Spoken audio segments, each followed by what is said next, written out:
At dahil oras na naman po ng merienda, isang espesyal na burger naman ang tampok sa ating segment ngayon na perfect meal po kapag sinamahan ng French fries.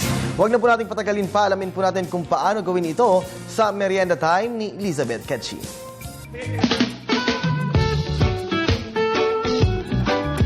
Isang nakakatiyak na nakakabusog na merienda ang matutunghayan nyo ngayong hapon. Ito ay sariling recipe ng kilalang resto and bar na ito sa Provident Village sa Marikina City. Ang kanilang burger. Ang hamburger o burger ay sandwich na may palamang patties. Sinasabing ang pangalan nito ay mula sa Hamburg, Germany. Una itong ginawa sa Amerika ni Louis Leysen, isang Danish immigrant at may-ari ng restaurant na Louis Lunch sa Connecticut, USA. Sa paggawa nito, kailangan natin ng ground beef, celery, sibuyas, cheddar cheese, burger bun, at mustard mayo. Saksihan na natin ang kanilang paggawa nito. Magre-reheat tayo ng oil sa food pan para sa burger patties.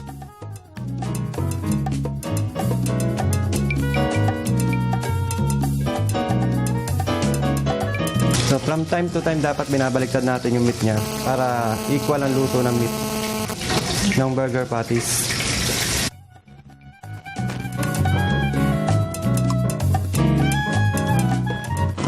So ito na ang ating burger patties para sa Hans-Smack Burger. Tatos muna natin siya ng konti.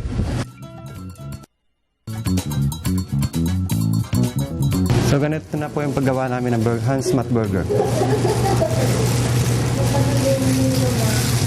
Nalalagyan natin ng mustard mayo, yung pinaka-bread. And then lettuce.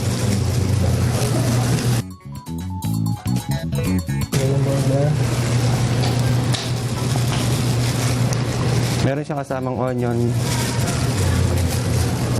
tomato, tsaka cucumber. And then cheddar cheese sa ibabaw.